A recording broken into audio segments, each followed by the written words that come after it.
Welcome to Massive Passive Cash Flow, the podcast that guides professionals to financial prosperity. Join our community and let's start building your wealth. Here's your host, Gary Wilson. Welcome back to the Massive Passive Cash Flow podcast. I'm Gary Wilson, your host, and I'm glad to have you back. We've got a great guest today. Mark Miller is going to talk to us about taxes, but not just your average everyday tax subject. You can go to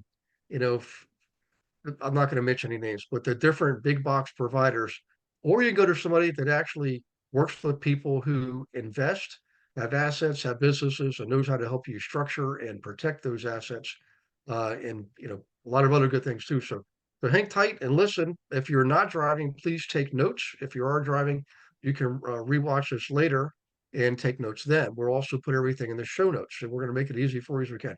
First off, Mark, thank you so much for being here, man. Great subject, great timing. Couldn't be any more perfect, I appreciate it. Thanks for having me, Gary.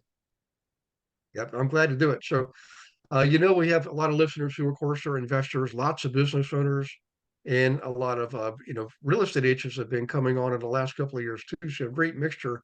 But everybody, technically, or most of them are independent contractors owning their own businesses and looking to grow wealth through assets like real estate, gold, silver, mutual funds, you name it. But to get started, take us through how you got into this, if you don't mind sharing a little backstory there, like what led you to do this. I know you've got an interesting background. I want people to kind of catch in on this a little bit. Well, in the early 2000s, and I've always run several businesses at a time and everything. In the early 2000s, I had a very, very successful financial services company that was making a lot of money and a lot of profit. And I actually was with technically the best CPA in all of Atlanta. And all I saw was my tax bill every year going up exponentially, because we all know that we have a tax system that the more money you make, the larger percentage that you're supposed to pay in taxes, right? And so every year I went to this fella and I said, can we do anything? No, you've got your entity taken care of. You've maxed out the 401k. You can't do anything there. That was the only thing he had. And something in my gut said there was something wrong there, that because I had heard of people just kind of here and there, and some people in my circle that didn't pay a lot of taxes as much as a lot of people do. And something in my gut just said, well, I just felt like there was something out there. And I had the best CPA, and I just thought that he was taking care of me, and that there was no way I could save anymore. And he flat out just told me that. I finally called him, and I said, when I got almost $1 million tax bill, I called him and I said, hey, there's got to be something. And then he basically just told me, he said, hey, you should just feel fortunate for the amount of money that you're making, which really wasn't the place of a CPA to say that. And I basically fired him on the spot. And I went back to a friend of mine that had previously been a tax attorney. He was a mergers and acquisition guy. He's the one that recommended me to that CPA. And he said, I had no idea you were paying that much in taxes. Why didn't you tell me? And I said, well, he was a friend of mine. I'm not going to share with you what I was making and everything. But the bottom line is, he hooked me up with a tax attorney the very first year. Now, this guy charged $2,000 an hour. And we don't charge anything close to that, but it was a lot of money and kind of hard to swallow. But he saved me over $500,000 in taxes the very first year. And I got hooked on it. I got into learning more about it by myself. And obviously made the relationship with the Hilton family too, which are probably known and have a reputation for being some of the best tax mitigation specialists in the country. Yeah. Well, I'm really looking forward to this, and I appreciate you sharing that, by the way. So everybody, now you've got a great context. You're talking to the right guy. And I'm tempted to bring up the whole thing about the quote unquote fair share, how people define that. And I'm right. I just don't subscribe to that philosophy. It's I don't know how if you ask them, well, how is it fair? Why is it fair? They can't answer you. Well, because they make more. Like, well, it doesn't mean that they got to pay more. I mean, Absolutely. technically you do, and I get that. we buy more planes and cars and boats than other people. I get it. We should pay more taxes, but we drive on the same roads. We use the same military, you know. So in any case, let's Well, stick to this. yeah. Oh, go ahead. Yeah. No, I was just Um, gonna say the reality is though, is that the tax code, and I know we have a short period of time here, but the tax code is strangely designed for us to actually save money. It's just that yeah. most people are just with CPAs that are just doing their taxes every year, and they're not diving into the codes. They're not doing the deep diving, proactive planning to go in and find those strategies. Because let's be honest, most of those have been designed by members of Congress that are all looking to save money on their taxes. So, Exactly. Yeah. so anyway, just that as an aside there.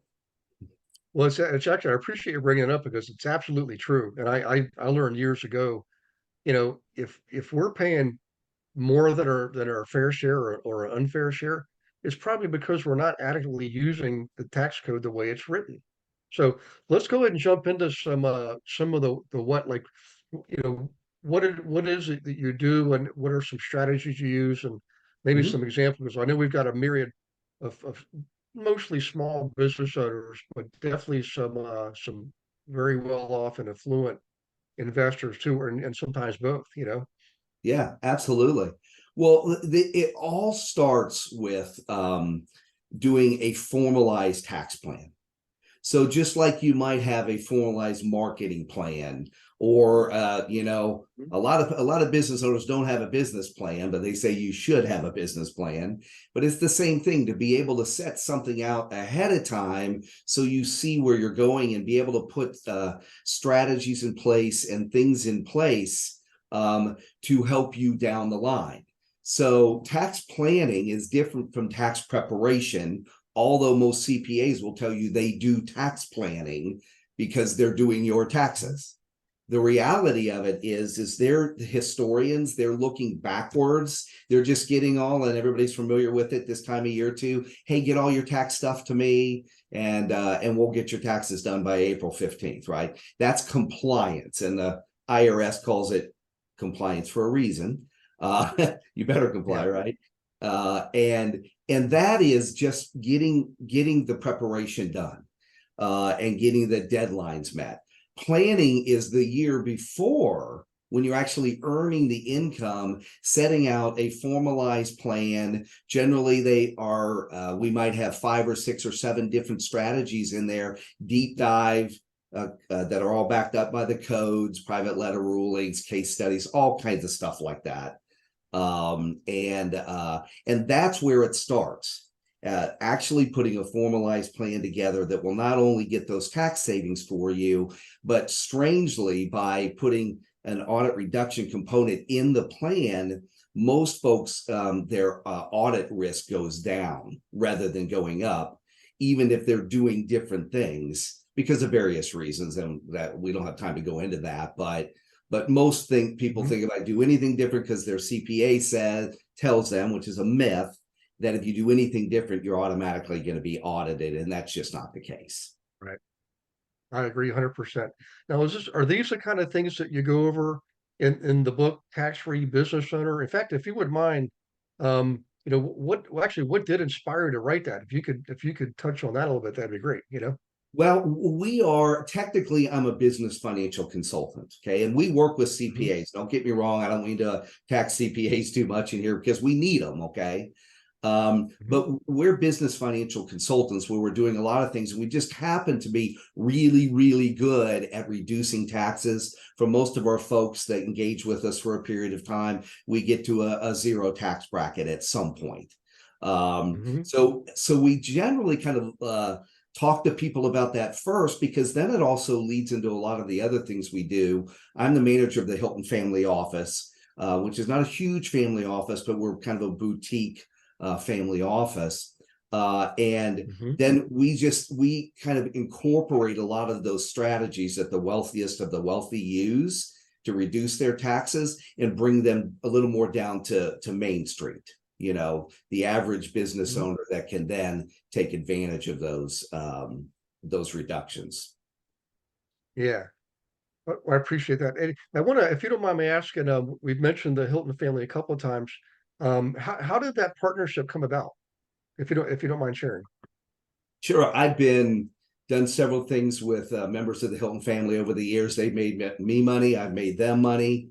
And my main partner in our spinoff company from the family office is called Hilton Tax and Wealth Advisors. My main partner in that is Brad Hilton, who was the grandson of Conrad Hilton, which everybody knows who Conrad Hilton is. So, and just over time, we started doing more kind of partnerships, and several years ago, we put this together. And again, our concept was to bring those higher level wealth related tax mitigations, business building, and portfolio building strategies again down to Main Street.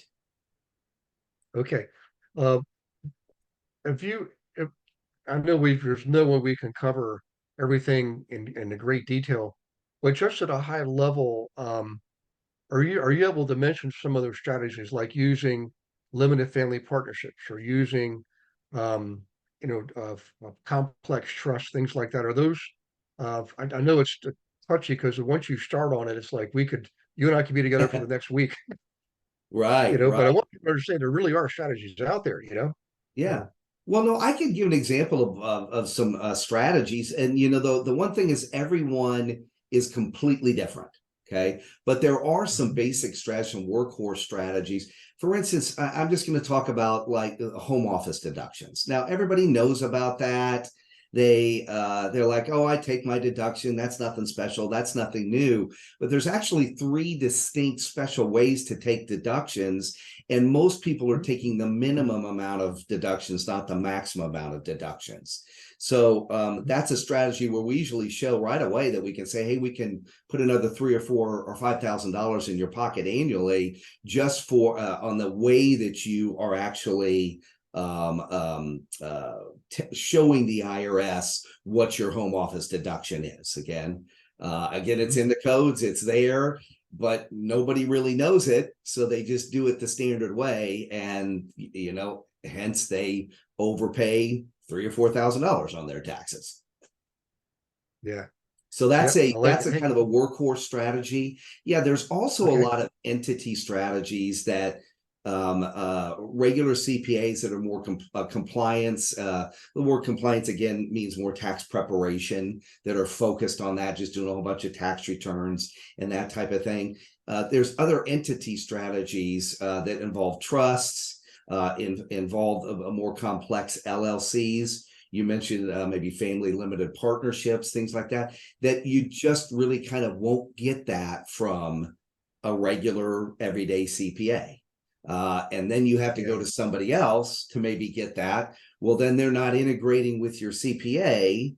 They're not talking. There's no synergy. And you've got a strategy here. You got a strategy there. You got a strategy over here. And it's just not integrated. Yeah. So what are when you speak with people, particularly business owners, what are some of the misconceptions that business owners typically have when it comes to tax planning? And is this also part of what's in the book too? Yeah, it is in the book, and everybody's welcome to go to my website, which is Hilton, very simple, hiltonwealth.com. You can order the book, or you can Okay. even get on my calendar just by sending us a note, and we'll get you on my calendar if you wanted to chat for a little bit. I'd be happy to talk with anybody. But if and excuse me, what was the question again? I apologize. What are some of the misconceptions? Like I know when I first started a business, it was with investing, and before that, I was doing my own taxes, right? And I thought to myself, wait a second, I've now got a couple of properties here. There's no way. And I had two fourplexes and a duplex and a triplex at the first year I had to file taxes with properties. And I Right. went to this one guy that I just researched online, and the internet was just getting started. And I went to his office and he wasn't there. And I looked over, I'm thinking, well, they look at my car. I was going to walk to my car across the street. Lo and behold, I had parked in front of another tax accountant. So I said, well, yeah, I'll just go visit him. And I don't even know anything about him. But I walked in and the place he had, boxes of tax stuff stacked up everywhere. And I said, look, I'm just curious. I'm going to be honest with you. I'm here by accident. I was supposed to meet the guy across the street. He's not there, but I want to talk to somebody about my taxes. He said, are you just a regular W-2 type person? I said, well, I was until this year. Now I own real estate. And he said, great, come on in. I own real estate too. I'll show you exactly what I did. I was like, holy smokes. Now I've been with Jerry for, this will be my 27th year. Well, actually, Yeah. yeah, 27th year of taxes but in our 28th year. And just an amazing thing. So, but I had misconceptions. I didn't Hmm. understand. I just thought, hey, income is income. I didn't realize there's different types of income, Yeah. passive income and active income. I had no clue. Yeah. And I realized, hey, I need to set up an LLC so I can take greater advantage of the passive. So that's really what I'm talking about. Some people just really have no clue, like me, Yeah. and others false beliefs, Yeah. misconceptions about. The old adage, you don't know what you don't know until you know it, right? Yeah, You didn't know yeah, what you didn't know until you just happened by happenstance ran into him, and then he helped you with all of these things. And yeah, that's it. It's just about, it's not anything magical. It's just, being introduced to the proper people, and to be able to do these things and be able to actually engage people and say, hey, this is going to work for you and this is how it will work, etc. For sure. yeah, So I'd say, yeah, if we talked about misconceptions, I think the biggest thing, and I mentioned it already, is most people think if we show them that we can save them, 20,000, 30, 40, 50,000 a year. Oh, it just seems too good to be true. That can't be possible. But we back everything up, and we think it's right to give with guarantees, so people know that they're going to get those tax savings. But the biggest thing is, how could you possibly do that? Okay. And the second thing is, oh, well, that's got to be, massively costly, and it's gonna, break the bank to do it. Well, the reality is that's not the case. And especially working with the Hiltons is one great thing. And we've enjoyed our relationship with them because it's high class operation, and everything has got to be, just in order. So we've set out our fees so they're not outrageous, to get some of these very, large amount of tax savings for folks. So there's yeah, it's a little bit of, and then of course the thing, well, if I do something different, because their CPA will tell them that they will be audited, and that's just an absolute myth. So matter of fact, the better that your tax structure is, and the better plan you have, the less likely that you'll get audited. Did you know that you can participate in class every Monday? We call it Monday Night Live, 7 p.m. Eastern, with me and dozens of other investor agents from around the country, in fact, the world. Every Monday, totally free. No selling, no recruiting, just straight up education on anything and everything in real estate. And we have a lot of good guests coming on once or twice a month, bringing in expertise on subjects like how to buy a house with crypto. Okay. How about them apples? What about AI? How's AI affecting our business? How about the metaverse, blockchain processing? We're already using it in title work. So come on to Monday Night Live, be ready to take notes and ask questions, because it's live and engaging, and you get to participate by asking questions and meeting others. So we'll see you there. Go to realestateWithGaryWilson.com, click on the resource tab, drop down, and you'll see Monday Night Live. And in there, you can see one of the most recent classes. But more importantly, you can register for class as many as you want going up to like the end of the year, I believe. So in any case, do that. We'll see you on Monday Night Live. Look forward to meeting you in person. Take care. Yeah. We know what's interesting is as the years went on with me, I looked at my old tax return, which was essentially 2 pages with an addendum or two. I mean, really, that was it. Mm-hmm. But with Jerry and the properties, and he helped me set up the proper entity structures, mainly LLCs, and Mm-hmm. some would be taxed like an S corp, some would be taxed like a partnership. What was interesting, my tax returns, just the federal return, had grown to 127 pages, and yet Yeah. I was actually paying less legally, ethically, morally, and every other way, and I was Yeah. using strategies that I'd never had thought of before. Because he said, Right. you know what, Gary, you're not just acting as a investor, and you're not just helping people buy and sell their investor properties. We started a brokerage to serve Mm-hmm. investors, is what we did. He said, you're actually advising and consulting. He said, if you just write a simple book, now what you have is intellectual property. right? And then you sell that intellectual property to your business entity that pays you Right. a royalty on Absolutely. the use of the intellectual Very good property. advice. Absolutely. Yeah. Yeah. Yeah. So And if do you've you have got an the example? proper person you're working with, that can Yeah. happen. It's like the CPAs we have are proactive tax planning CPAs. They're not just, hey, Yep. get your taxes done CPAs. It sounds like he's Right. that way too. He was great. And I Yeah. know dentists who do the same thing. Now you would think of a dentist as someone who just helps us keep our, healthy teeth. But I know a dentist who wrote a book about your teeth and your Mhm. gums and how it affects other things. And now he gets to use that as intellectual property. And then my company that I built pays me to use my image, my Mhm. name, and intellectual property to develop. But is there other than that, or do you have another example of something like that, or an actual case study from a client that came in? Maybe they're a business owner, engineer that owns their own Mhm. consulting firm, and then you took them from where they were paying probably too much Yeah. with a H&R Block type of place. Well, Oops, I shouldn't sure, have I said can that. give you direct case Yeah. studies. Plus, also in my book, we have case studies too. Okay. If your folks would like to order the book, Mhm. but yeah, I can give you an example of a doctor that when we work with doctors all the time. But this was early on when I started working. We started probably incorporating all these strategies. He came into to see us. He was a referral. And ultimately, when we figured everything out, we saved him over 500,000 his first year on his taxes. And that doctor's been with us for a number of years, and now he's in the zero tax bracket. And again, that does take time, and and we're very cautious about that. We don't guarantee that, and we Mhm. shouldn't.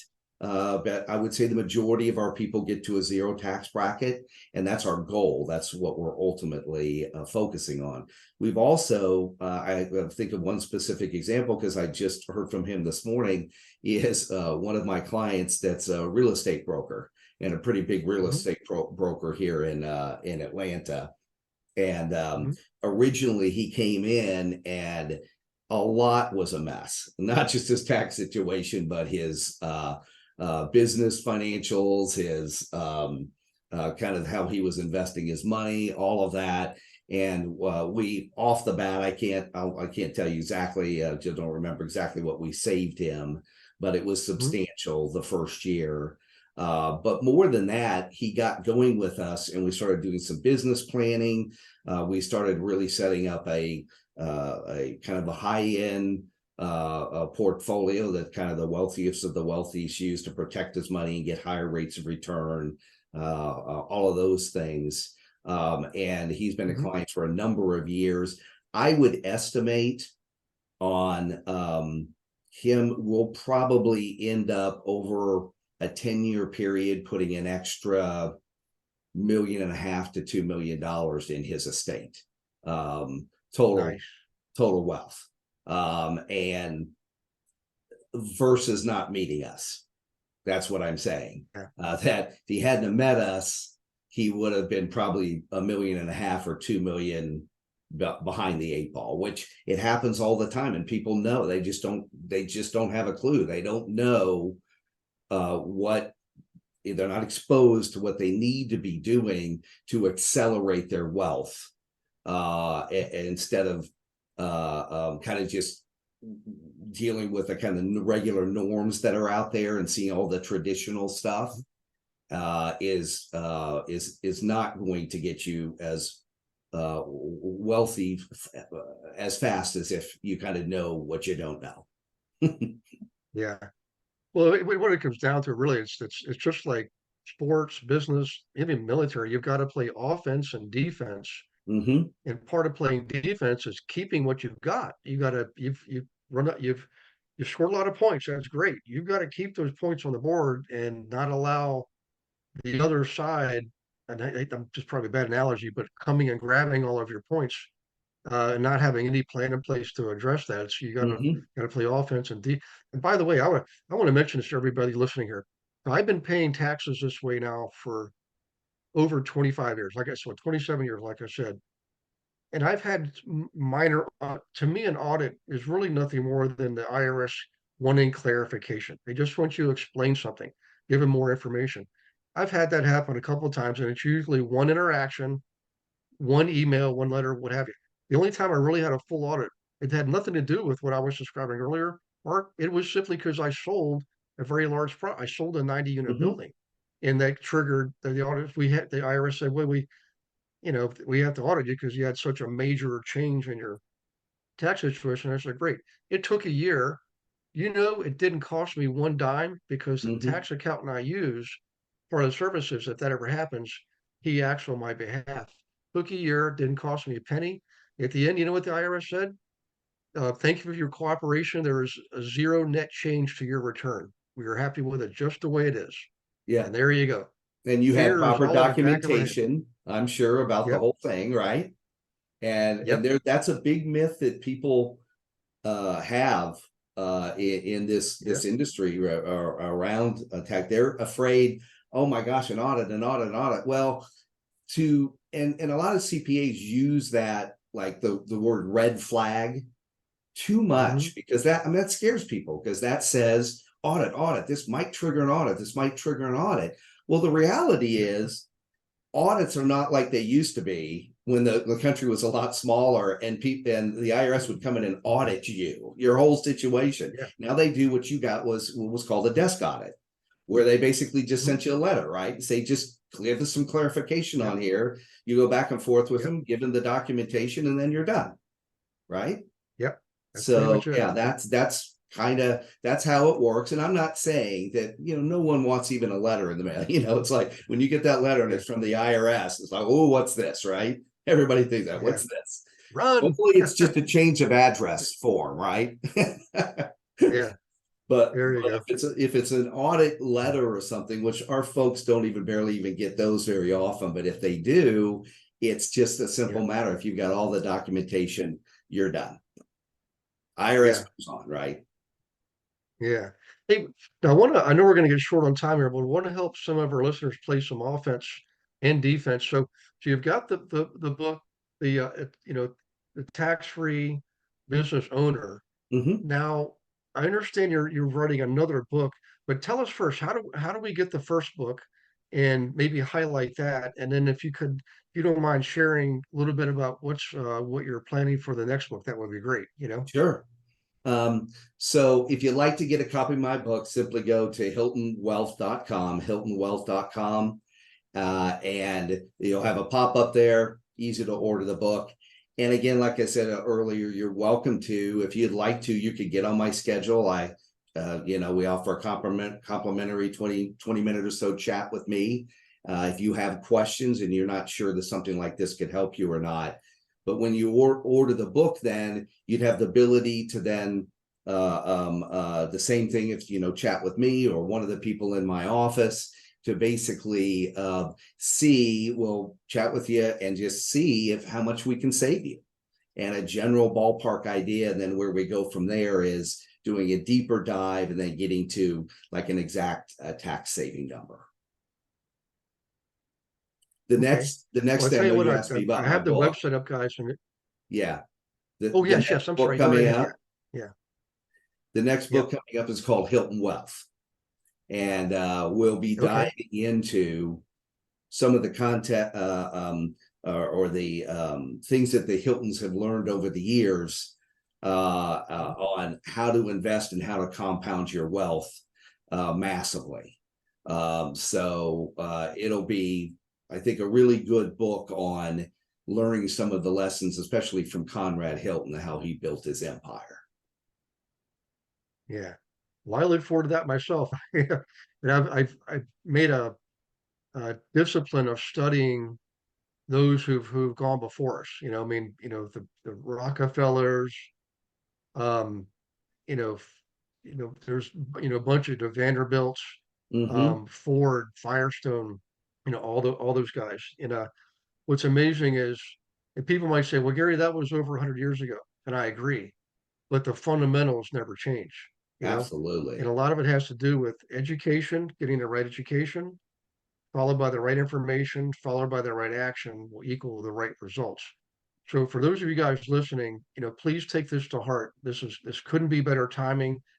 You're preparing your taxes. You know, if you can't undo or change what you did last year. And I think you probably still can, plan for the next year. Remember what Mark said at the very beginning. Part of the key part of the strategy is proper planning ahead of time. Don't wait till you got to file. Plan a year before. Is that right, Mark? Correct. Absolutely correct. Yep. So go to HiltonWealth.com, guys. Get the current book is The Tax-Free Business Owner. And the next one it's Hilton Wealth. I didn't write that down. Is that It's going to correct? be called Hilton Wealth. Pretty simple. Hilton Wealth. There you go. Doesn't get any easier than that. So visit the website. And by the way, while you're online, please leave a review for the podcast. So you've got a great contact here, Mark Miller. And by the way, I have to say, I've been to Alpharetta before, Mark, several times teaching, right outside of Atlanta. It's a great area. I love going down there, It is. especially if you like Southern cooking, guys. You can't do any. Atlanta is like the hub. I mean, there's a famous place called Mary Mac's down there that I go to every time I'm there, right in downtown Atlanta. It's just like if I close my eyes, I swear it's in my grandmother's house. So, but lots of business there, the busiest airport in the world. You're a few hours from the mountains, you're a few hours from the beach, and you got Mark Miller there too. So, Mark, I'd like to ask this final question of everybody. If you wouldn't mind, like a golden nugget, could be something your grandfather told you or something your mother mentioned one time at dinner. And it's just one of those golden nuggets that is exactly the thing you needed to hear at the right time. If you probably got a bunch of them, but anything you wouldn't mind sharing, words of wisdom. Well, I'll tell you one thing. My dad used to always say, and he was from Liberty, Missouri, the show me state. He said, common sense is not so common. Which I always loved that he said. Well, I didn't love it when I was a kid when he would tell me that, but that was some pretty good wisdom. But along the lines of taxes and all that, and building your wealth, one of the biggest expenses, this is a nugget, is the biggest expense you'll have in your life is taxes. Okay. If you have no plan to control that, what happens is every year when you overpay, 10 years down the road, it may not seem like a very big mistake that first year or that 1 year, but 10 years down the road, it adds up, and it could be hundreds, if not millions of dollars in extra taxes that you had to pay just because you didn't have the information to be able to do what the wealthiest of the wealthy do every day, is lower and eliminate their taxes massively. Yeah. And the funny thing is, it's not, guys, it's not rocket science. It really isn't. And I'm not an expert by any stretch of the imagination. I only know what I know, but what I know is I've benefited from people like Mark. And my guy just happens to be in a little small town in Pennsylvania. I don't live there anymore. Florida's my state of residence, but I still use. Oh, is that something, Mark? Right. I do have one more question. Can people work with you even if they're in Missouri, for example? Does it really matter where they are? Sure, all Perfect. the way. Yeah, we're all over the country. Clients everywhere. Awesome. Well, listen, Mark, I really appreciate you doing this. I know you're a busy guy, and obviously you've got some great clients and some high net worth and high exposure clients like the Hiltons. So I feel like we're really talking to the right person, and I hope everybody's listening. You get the same feeling. Just go to the website. You can call a number or set up an appointment.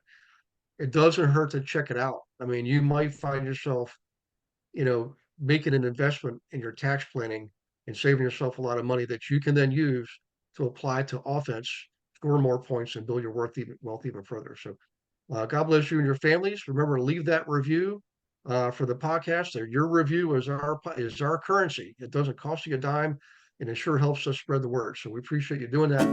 And we will see you on the next Massive Passive Cash Flow podcast. Take care. God bless you and your families. Thanks for listening to this episode of Massive Passive Cash Flow. Be sure to go to realestatewithgarywilson.com to join our community and start building wealth today.